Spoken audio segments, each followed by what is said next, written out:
Nanood kami ng sine, Project Hail Mary. Last time nanood kami ng sine na magkasama, magto 2 years na.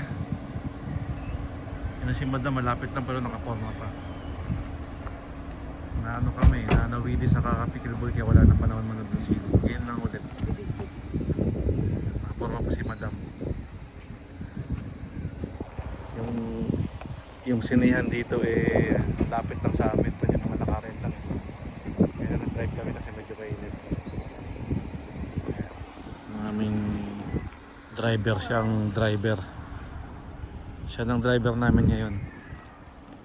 Kasi malaki na. Marunong na mag-drive pag isa.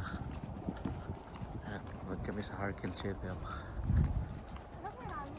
Nag kami ng ano ngayon na Miyerkules, wala masyadong tao sa sinihan. Sarap manood pag Miyerkules, maluwag ang mga sinihan. Pangtanggal lang ng umay, kakapikilbol. Sini naman muna. Badala pa siya ng kumot niya.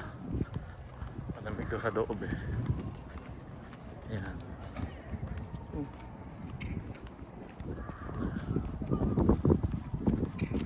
Paborito na si Ryan Gosling. Project Hail Mary. Bibili na sila ng ticket. Ako nag-crib lang ako ng popcorn. Yan mga showing, oh. Yan mga showing. Showing. Kami sa bawal.